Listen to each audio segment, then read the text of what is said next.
사무엘상 6장. 사무엘상 6장은 블레셋 사람들의 어제까지 자신들을 치리하시는 그 손으로 엄중히 처벌하시는 그 처벌에 대해 어떻게 반응하는지를 보여주십니다. 우리가 사건, 사고를 당합니까? 질병이나 상상 못할 어려움에 놓여 있습니까?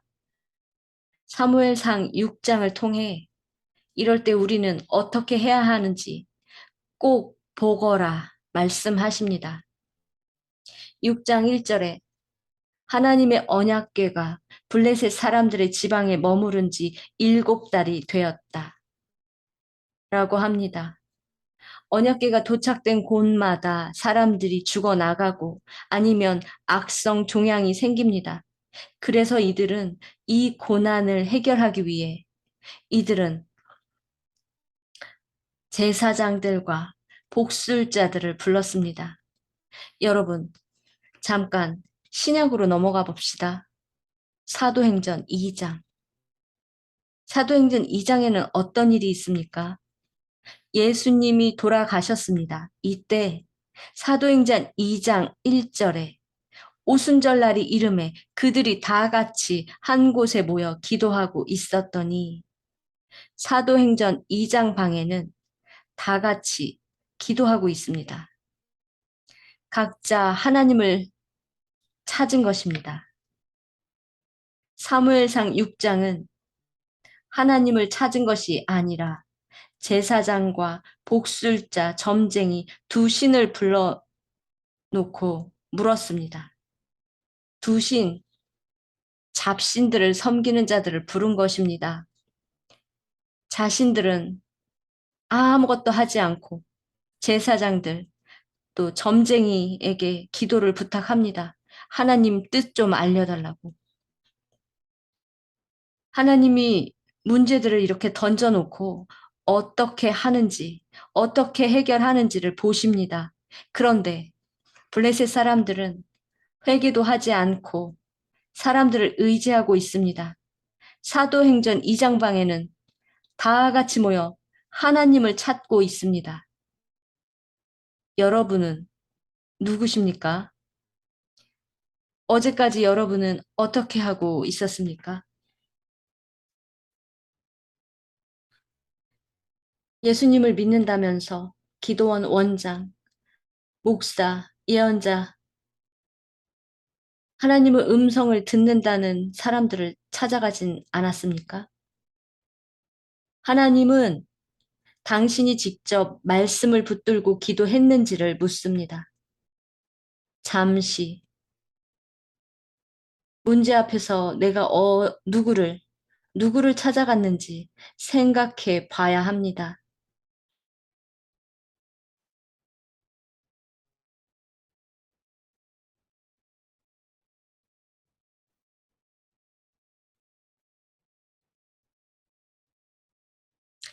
하나하나 다 기억이 났습니까?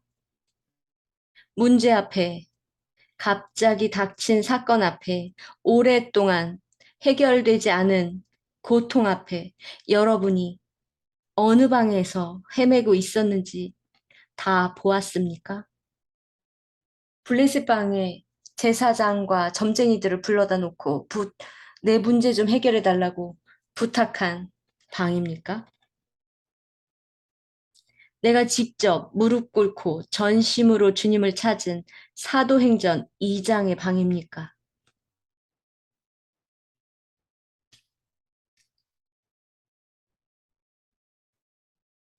사무엘상 6장에 이들이 말합니다. 그 제사장과 점쟁이들이 말합니다. 여러분이 고통당하고 하나님이 치고 벌하는 것을 해결하려면 여러분은 속건제를 드려야 합니다. 무엇인가를 하나님께 드려야 합니다. 그래야 이 재앙이 없어집니다. 그러면서 제안을 한 그들이 하나님의 음성을 들었다는 자들이 하나님의 뜻을 안다는 자들이 하는 말이 무엇인지 아십니까? 악성 종양 모양의 금덩어리를 만들어라. 소를 어떻게 해라. 금덩어리로 하나님께 드릴 속건제를 우상을 만들어서 갖다 바쳐라. 그러면 여호와가 용서해 줄 것이다.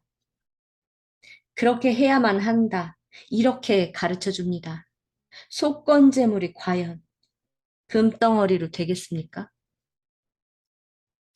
사도행전 2장방에 모인 자들은 어떻습니까? 속건제물로 심령을 드렸습니다. 주님 도와주세요. 살려주세요.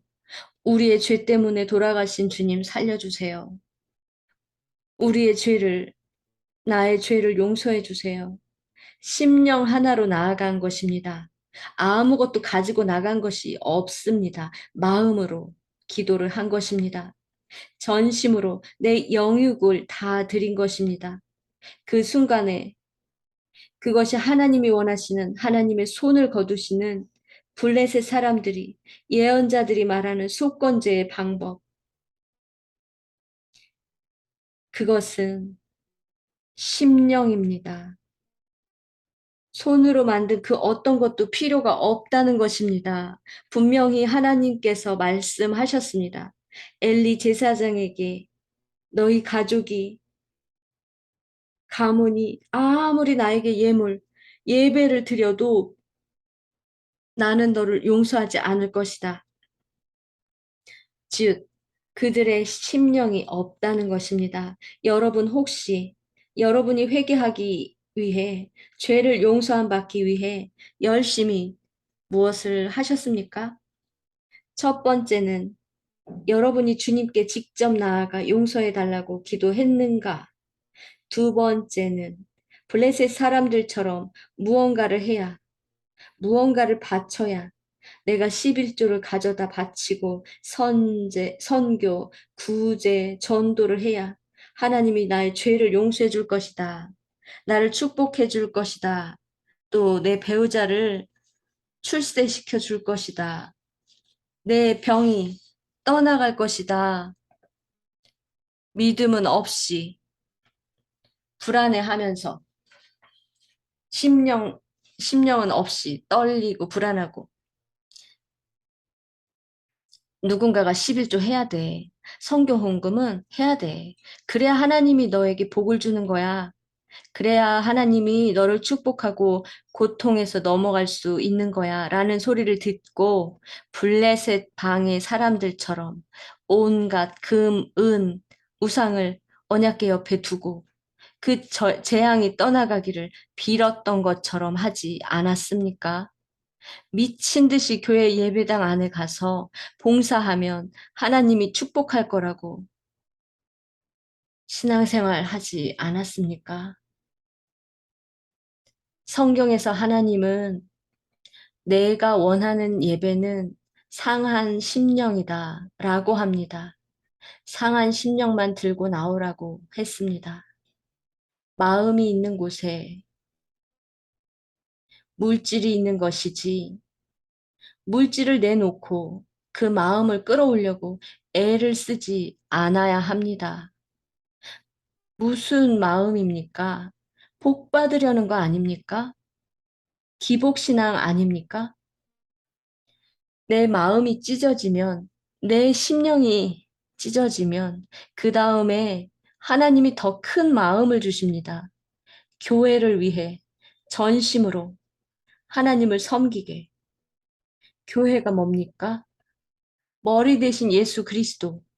그 밑에 지체들 아닙니까? 그 지체들의 모임이 교회입니다. 심령이 먼저 찢어지지 않고 어떻게 섬깁니까? 이것이 사무엘상 6장 하나님이 보여주신 하나님의 뜻입니다. 수십 개의 금덩어리를 만들어서 보냈으면 하나님이 이제 재앙을 거두어야 하지 않습니까? 그런데 어찌 됩니까? 베스메스 사람들이 그 언약궤를 받아보고 들여다보는 순간 거기 백성이 또 죽습니다. 왜 또 죽습니까? 금과 쥐도 바쳤는데 왜 또 죽습니까? 20절 베스메스 사람들이 말합니다.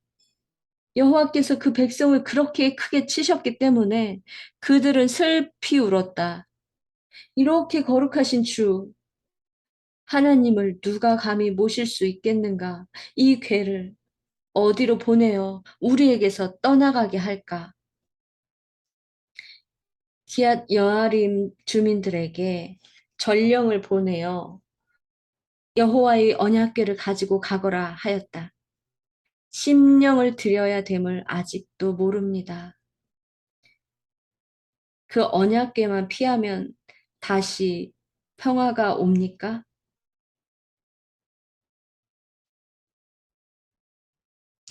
여러분, 이제 기도합시다.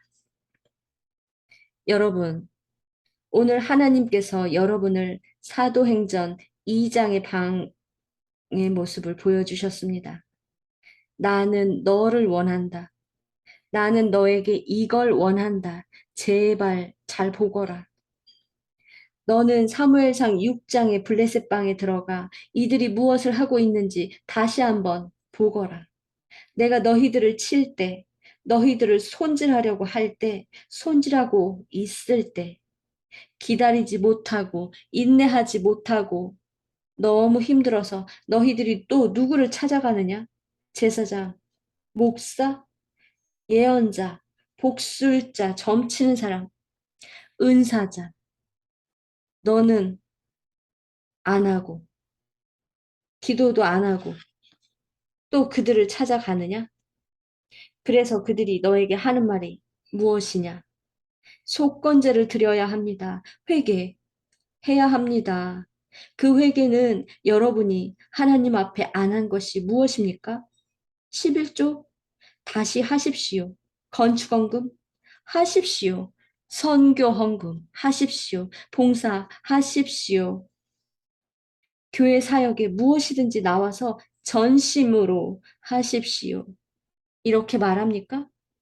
참된 목자입니까? 아니면 당신은 주님 앞에 전심으로 당신의 죄를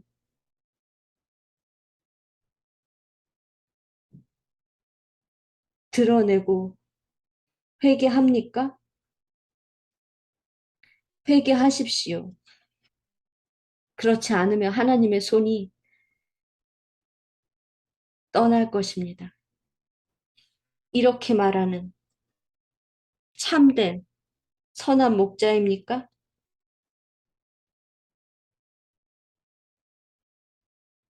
행위가 아니라 심령으로 나아가십시오. 금식을 하십시오. 처절하게 기도로 매달리십시오.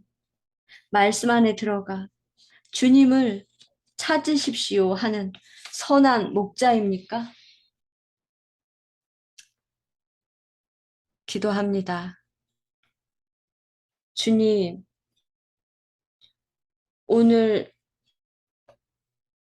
우리에게 주님께서 말씀하셨습니다. 심령을 다오. 상한 심령으로 나를 찾아라. 이렇게 말씀하시는 주님 앞에 아멘으로 나아가는 자들 되게 하여 주십시오. 행위를 요구하는 사꾼 목자에게 속아 지금까지 행위로 살아왔던 죄를 용서하여 주십시오.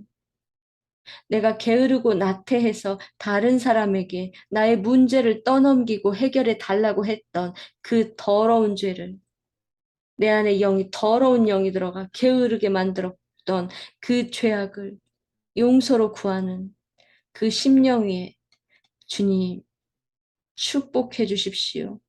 축복은 회개입니다. 회개는 축복입니다. 주여 우리들을 회개케 하여 주시고 저를 회개케 하여 주십시오. 다시 한번 주님 섬기는데 상한 심령이 아닌 다른 것으로 주님을 섬겼던 저와 우리 모두를 용서해 주십시오. 모든 말씀을 예수님 이름으로 기도합니다. 아멘. 끔찍한 사고 당하셨습니까? 아직도 힘이 듭니까? 고난이 끝이 없습니까? 누구를 찾아갑니까?